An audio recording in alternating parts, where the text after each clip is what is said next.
मिथुन राशि के दोस्तों, नमस्कार। दोस्तों, किसी को भी मदद का वादा करने से पहले खुद के हालात पर जरूर ध्यान दे दिया करें। खुद के हालात आपको अच्छी तरह मालूम होने चाहिए। किसी को मदद करने से पहले खुद ही अपनी बातों में फंस सकते हैं। इस समय किसी नज़दीकी रिश्तेदार से कहा सुनी हो सकती है। दोस्तों, शांत बने रहना ही उचित है। व्यवसायिक स्थल की अंदरूनी व्यवस्था में बदलाव लाने की जरूरत है। लेन देन में सावधान रहें। जनसंपर्क मजबूत बनाने की जरूरत है। दोस्तों, बहुत काम और थकान होने से थोड़ी सी कमजोरी तो आप महसूस जरूर करेंगे। आराम करें और संतुलित खान पान रखें। अचानक किसी समस्या का समाधान भी मिल सकता है। राजनीतिक और सामाजिक कामों में आप लगे रहें। जनसंपर्क का दायरा भी बढ़ेगा। किसी निकट संबंधी के साथ रिश्तों में चल रहा तनाव अब दूर हो सकता है आपके प्रयास से। कार्यस्थल पर कोई भी फैसला, चाहे वो छोटा फैसला हो चाहे वो बड़ा फैसला हो, कोई भी फैसला लेने से पहले प्लानिंग जरूर कर लिया करें। ये आपके लिए फायदेमंद रहेगा। आर्थिक मामलों में ज़्यादा ध्यान देने की जरूरत है। बिजनेस के ऑर्डर के समय पूरे करने की कोशिश करें। जो भी आपको ऑर्डर मिलते हैं पार्टियों से, ग्राहकों से, उसे समय पर पूरा करने का आपका प्रयास रहना चाहिए। नहीं तो नुकसान होने की आशंका बनी रहती है। पब्लिक डीलिंग और मीडिया से संबंधित कामों में अधिक से अधिक समय बिताएंगे।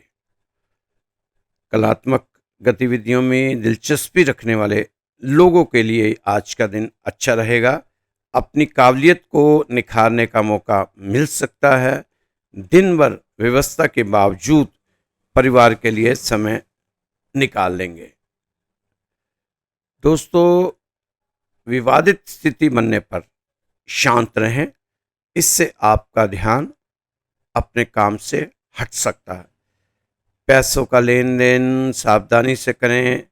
लेन देन से पहले पूरी जानकारी रखें। दूसरों के मामले में दखल ना दें। सरकारी मामले जो अटके हुए हैं उन्हें पूरा करने का प्रयास आपका रहना चाहिए। बिजनेस में अच्छा तालमेल बनाकर रखें। नौकरी में मन मुताबिक काम पाने के लिए इंतजार करना होगा। अपनी खास योजनाएं दिन की शुरुआत में ही बना लें। निश्चित ही आप उन्हें पूरा करने में सक्षम रहेंगे। कुछ लोग आपके कामों में रुकावट डाल सकते हैं। आपकी कार्य प्रणाली पर उसका नकारात्मक असर नहीं पड़ेगा। युवाओं को अपना लक्ष्य हासिल करने में अनुभवी की मदद मिल सकती है। दोस्तों, अपने अनुभव और काबिलियत से बिजनेस बढ़ाने की कोशिश करें। काफ़ी हद तक सफलता भी आपको मिलेगी। अपने निजी मतभेद को बिजनेस के मामलों में हावी ना होने दें।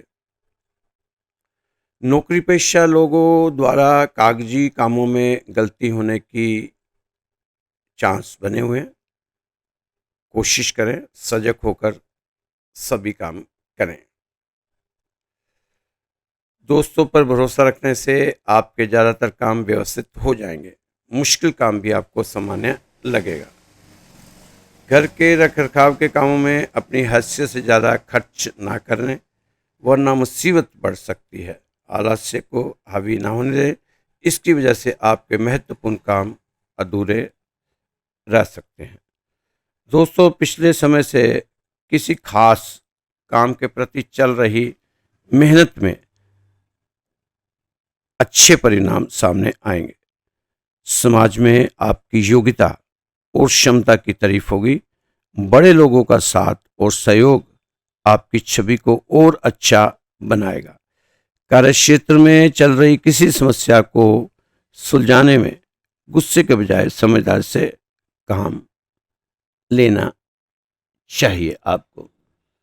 प्रतिकूल परिस्थिति में घबराने की बजाय समाधान ढूंढने की कोशिश करें। ग्रह स्थिति अनुकूल है, आपको सब सूझबूझ से कोई निर्णय लेने की जरूरत है। आपको इसके मनचाहे परिणाम मिल सकते हैं। व्यवसाय में पिछले कुछ समय से आर्थिक दिक्कतों की वजह से रुके काम दोबारा शुरू करने का उचित समय है। इस समय कुछ नए प्रभावशाली संपर्क भी बन सकते हैं जो आपके लिए मददगार होंगे। आज आप अपने सभी काम बहुत आत्मविश्वास से पूरा कर लेंगे। इस समय आप इस शालू लोगों से दूरियां बनाकर रखें। इस समय अगर आप मानसिक रूप से कुछ कमजोरी महसूस कर रहे हैं तो किसी अनुभवी या गुरु के सानिध्य में रहना आपके मनोबल को और आत्मविश्वास बढ़ाएगा। दोस्तों, इस समय आप करीब के रिश्तेदारों की बातों से अनजान ना रहें। अच्छा होगा कि अपनी बातों को किसी के सामने जाहिर ना किया करें और आप अपनी दिनचर्या और आदतों का खास तरह से ध्यान दें। आप देखेंगे कि इससे आपके स्वभाव में बहुत सुधार आएगा। आपके आसपास का माहौल अच्छा और खुशहाल बना रहेगा। घर और बाहर दोनों जगह सम्मानजनक स्थितियां बनती हुई आप देख सकेंगे। हर जगह आपका मान सम्मान आप पहले से ज़्यादा बढ़ता हुआ नज़र आ रहा है। दोस्तों, इस समय आपको अपने खुद को एक छोटा सा संग है कि खुद को इतना भी मत बचाया करो, बारिश हो तो भीग जाया करो। खुद भी इतना भी मत बचाया करो, खुद को भी इतना मत बचाया करो, बारिशें हो तो भीग जाया करो। दर्द हीरा है, दर्द मोती है, दर्द आंखों से मत बहाया करो। काम ले कुछ अपने होठों से, बातों बातों में मुस्कुराया करो। चांद लाकर कोई नहीं देगा दोस्तों, चांद लाकर कोई नहीं देगा, अपने चेहरे से जगमगाया करो। कौन कहता है कि दिल मिलाने को फुर्सत नहीं, कम से कम हाथ तो मिलाकर जाया कर। दोस्तों, अपने नए संपर्क बढ़ाने की कोशिश करें, ये आपको व्यापार में तरक्की देंगे। जैसे जैसे नए संपर्क बढ़ेंगे आप देखना आपका व्यापार भी पहले से ज़्यादा अच्छा आपको दिखाई देगा। दोस्तों, जो नसीब का मामला है वो जुआ लोगों को नसीब नहीं मानना चाहिए। दुनिया में किसी को भी नहीं पता कि नसीब है या नहीं है, और है तो कितना है। सब तुक्का लगा रहे हैं, मैं भी उन्हीं में से एक हूँ। मैं भी तुक्का लगा रहा हूँ। ठीक है, जो हार जाता है ना उसको तसल्ली देना बहुत जरूरी है, वरना वो जी नहीं पाएगा। और पराजित व्यक्ति को तसल्ली देने के लिए सबसे अच्छा शब्द है नसीब, भाग्य, किस्मत, नियति बहुत जरूरी है। और इसलिए एक उम्र के बाद गीता का सार पढ़ना बहुत जरूरी है। समझना पड़ता है कि सब कुछ हमारे हाथ में नहीं होता, सच में नहीं होता, पर इसका मतलब ये नहीं कि अब कुछ किसी और के हाथ में होता है सब कुछ। अगर ऐसा होता तो बिना मेहनत करने कामयाबी पा लेते, कुछ भी बन जाते। बिना मेहनत के कुछ नहीं होता, कर्म करने होंगे। भगवान कृष्ण ने अर्जुन से भी कहा था कि तू कर्म कर। ये तो हो सकता है कि बड़ा आदमी बनने के लिए 10 आदमी मेहनत करते हों, उनमें से 8 कामयाब हो गए हों और 2 रह गए हों कामयाब होने से। पर यह नहीं हो सकता कि एक आदमी मेहनत ही नहीं कर रहा और घर बैठे बैठे कामयाब हो गया। ऐसा कभी भी नहीं हो सकता। बिना मेहनत के तो नसीब भी काम नहीं देगा। इसलिए मान लीजिए कि कुछ ना कुछ चीज़ें हमारे कंट्रोल में नहीं है, लेकिन जितना हमारे कंट्रोल में है उसे हमने पूरी ताकत के साथ करना चाहिए, पूरे डिसिप्लिन के साथ करना चाहिए। हम अपनी किस्मत को अपनी मेहनत से अच्छा बना सकते हैं। दोस्तों, इस समय हम मेहनत भी कर रहे हैं, जी तोड़ मेहनत कर रहे हैं, लेकिन फिर भी कामयाबी नहीं मिल रही। कारण हो सकता है कि हम भूल कर रहे हों, हम नहीं पहचान पाते हों कि कोई भूल हो रही है। एक भूल हो रही है, हम अपनी जड़ों को भूल गए हैं। हम आदमी के भीतर की अदृश्य जीवन की शक्तियां हैं, उनका हमें कोई स्मरण नहीं, उनका हमें विस्मरण हो चुका है, उनकी हमें कोई याद नहीं। जीवन की कला में जीवन की जड़ों को खोजना पहली बात है। निश्चित ही जड़ें भीतर हैं, क्योंकि वही सब कुछ विकसित होता है। हमारा प्रेम वहां से विकसित होता है। कहीं आपने सोचा कि हमारा चिंतन कहां से जन्मता है? कभी आपने सोचा हमारी सारी शक्तियां कहां से आती हैं? कभी आपने ख्याल किया ये भीतर से एक दिन अचानक हमारे भीतर विचार का जन्म होता है, प्रेम का जन्म होता है। हमारे भीतर से कुछ उगता है और बाहर की ओर फैलता चला जाता है। जीवन भीतर से बाहर की तरफ है, लेकिन हमारी सारी शिक्षा, हमारा सारा समाज, हमारी सारी संस्कृति बाहर से भीतर की तरफ है। हम अपने विद्यापीठों से में क्या कर रहे हैं? अपने स्कूलों में कुछ ज्ञान बाहर से भी भीतर डाल रहे हैं, कुछ बातें सिखा रहे हैं। सीख लो बाहर से डाली जा रही बातें और भीतर उन्हें हम इकट्ठा कर रहे हैं। जो बातें बाहर से डाली जा रही हैं, उनको हम भीतर इकट्ठा कर रहे हैं। ये ज्ञान झूठा है। ये ज्ञान हमें जीवन की तरफ नहीं लेकर जा सकता। हाँ, इस ज्ञान से नौकरी मिल सकती है, इस ज्ञान से घर परिवार चलाया जा सकता है, आजीविका चल सकती है। इस ज्ञान से अच्छे वस्त्र मिल सकते हैं, अच्छी गाड़ी, अच्छा मकान मिल सकता है। इस ज्ञान से बाहर की कुछ चीजें मिल सकती हैं, क्योंकि यह ज्ञान बाहर से आया हुआ है। लेकिन इस ज्ञान से भीतर की जड़ें नहीं मिल सकती। मनुष्य की आत्मा नहीं मिल सकती, क्योंकि उसे जानने के लिए उस ज्ञान का भी जन्म होना चाहिए, जो भीतर से आता है। इसलिए आदमी एक तरह से बहुत असंतुलित पोजीशन में खड़ा हो गया है। उसका जड़ों से संबंध टूट गया है। वो अपने ही रूट्स से टूटा हुआ, अपनी ही जड़ों से कोई वास्ता खास रह नहीं गया। क्या करें? कैसे हम अपनी जड़ों को खोज पाएंगे? और अपनी जड़ों को खोज लेना ही आत्मा को खोज लेना है। धर्म का यदि कोई अर्थ है, तो यही है कि व्यक्ति अपनी आत्मा को कैसे खोज ले। आत्मा से मतलब है जीवन की जड़ें। यहां से हमारे जीवन के पौधों में संसारी शक्तियां इकट्ठी हैं। उस जगह के हम कैसे खोजें? और अगर हम उसे खोज पाएं, तो हमारा उपनिषद प्रतिदिन बढ़ता चला जाएगा और मंजिल प्रतिदिन हमारे नजदीक आती चली जाएगी। हमारे जीवन की हरियाली बढ़ती चली जाएगी और हमारी खुशियां बढ़ती चली जाएंगी। मृत्यु के क्षण में जाकर हम परिपूर्ण जीवन तक पहुंच जाने चाहिए। मरते वक्त आदमी उतना आनंदित होना चाहिए जितना कभी नहीं था। तो दोस्तों, हमें अपने जीवन को सही चलाने के लिए थोड़ा सा अपने अंदर का ज्ञान भी जरूर प्राप्त करना चाहिए।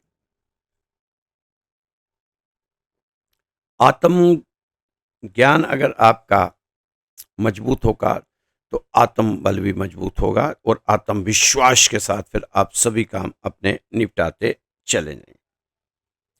आपको तो इस समय चाहिए कि अपने आप को ध्यान, योगा, साधना और अपने आप को जानने के लिए कि मैं इस धरती पर क्यों आया था, क्या कारण था, प्रभु ने आपको इस धरा पर इंसान बनाकर भेजा, उसको जानने के लिए थोड़ा सा समय आप जरूर लगाया करें। क्योंकि सारा दिन अगर शरीर की हम रख रखाव करते हैं, उसके लिए सोचते रहते हैं, तो थोड़ा आत्मा के लिए भी विचार बनाने बहुत जरूरी हो जाते हैं। दोस्तों, कई लोग कहते हैं कि राशि में ये कहाँ से आप ले आते हो, अध्यात्म की बातें बीच में क्यों घुसेड़ते हो, आप सीधी सीधी राशि बोला करो। दोस्तों, अब राशि का यही स्टाइल ही काम आएगा। काश हम कुछ साल पहले ऐसे राशि बताना शुरू कर देते, ताकि काफी लोगों के पतन के घर में जाने से बचा लेते। कुछ लोगों ने राशि रोज सुनना शुरू किया है, और वो ही बताते हैं कि हमारे जीवन में बदलाव आ रहा है, सोचने के तरीके में परिवर्तन आ रहा है, बहुत खुशी आ रही है। सुनते भी होंगे, समझते भी होंगे, स्व चिंतन में ऐसी ऐसी बातें दिमाग में उपजती हैं, किंतु इन्हें जीवन में उतारने को तैयार नहीं। कोई भी राशि वाला, ग्रहों से जुड़े बंदे लोग सच नहीं स्वीकार कर सकते। यह राशि जीवन बदल जाने की ओर ले जाएगी आपको। आज तो खोटे सिक्कों का प्रचलन ज्यादा चलन पर है, ज्यादा चलता है। जब खोटे सिक्कों का स्तर समाप्त हो जाएगा, तभी असली सिक्के चलेंगे, और वो समय बहुत जल्दी आने वाला है। अगर आपका वर्तमान से संबंध ना हो पाए, तो परमात्मा से भी संबंध हो नहीं पाएगा, क्योंकि वर्तमान ही परमात्मा है। कई लोग कहते हैं कि हमने आज तक ऐसी राशि कभी सुनी नहीं थी, काफ़ी असरदार है, कड़वी बातें हैं, सच्ची बातें हैं, काफ़ी चीज़ें आ रहा है। जब मूल्य बदलते हैं, सांझ तले तब ढलते हैं। जब प्रभात की किरणों के सामने आ जाते हैं, जब प्रभात की किरणें हमारे ऊपर पड़ती हैं, तो उसका असर हमारे जीवन पे होता ही है। दोस्तों, प्रभु की रजा में राजी रहते हुए आप अपना जीवन को जियो। अंधों की तरह किसी के पीछे ना चलो, अंधभक्त ना बनो, अंधविश्वास ना करो, किसी पर भी विश्वास ना करो। विश्वास करना है तो अपने परमात्मा पर और अपने पर विश्वास करो, नहीं तो आप बेवजह से ही नुकसान खा बैठेंगे। एक छोटी सी कहानी है, प्रसंग मान लो, कहानी मान लो। एक अंधा व्यक्ति काफी देर से सड़क किनारे खड़ा था। हाईवे था, सभी गाड़ियां अपनी पूरी स्पीड से निकल रही थी। अंधा भीख मांगने गया था। सड़क के दूसरी ओर, सड़क के दूसरे पार उसका गांव था। रोज ही उसे कोई ना कोई इंसान सड़क पार करवा देता था। आज काफी देर से वो सड़क के किनारे खड़ा, लेकिन कोई भी व्यक्ति आ नहीं रहा था, और हिम्मत नहीं पड़ रही थी उसकी सड़क पार करने की। गाड़ी इतनी स्पीड से जा रही थी, आवाज से पता चलता था कि बहुत स्पीड से निकल रही। उसे सड़क किनारे खड़े कोई उसे सड़क पार करवाने वाला नहीं, कोई नहीं आ रहा। कई बार उसने अकेले हिम्मत भी की, लेकिन गाड़ियों की स्पीड इतनी थी, वह सड़क पार नहीं कर पाया। इधर उधर आवाज लगा रहा है, कोई जवाब नहीं आया। अब तो वह ऐसे इंतजार में खड़ा रहा कि कोई तो आएगा जो उसे सड़क पार करवा देगा, ताकि मैं अपने घर पहुंच जाऊं। अचानक उसके कंधे पर किसी का हाथ रखा, किसी ने हाथ रखा। उसने कहा, क्या हम दोनों साथ सड़क पार कर सकते हैं? जिसने कंधे पे हाथ रखा था उसने बोला। अंधे व्यक्ति ने कहा, मैं इंतजार ही कर रहा था, काफी देर से इंतजार कर रहा था, आओ सड़क पार करते हैं। दोनों ने हाथ में हाथ डाला और पार पहुंच गए। जब वो सड़क के उस पार पहुंच गए तो अंधे व्यक्ति ने कहा, आपका बहुत बहुत धन्यवाद, आपने मुझे रास्ता पार करवाया। वह आदमी घबरा कर बोला, क्या मतलब? धन्यवाद तो मुझे देना चाहिए था कि मैं अंधा हूं, रास्ता तो आपने मुझे पार करवाया था। तब दोनों घबराए, सारी बात समझ चुके थे कि अंधे ने अंधे को रास्ता पार करवाया है। दोनों की घबराहट बढ़ गई, पसीने पसीने हो गए।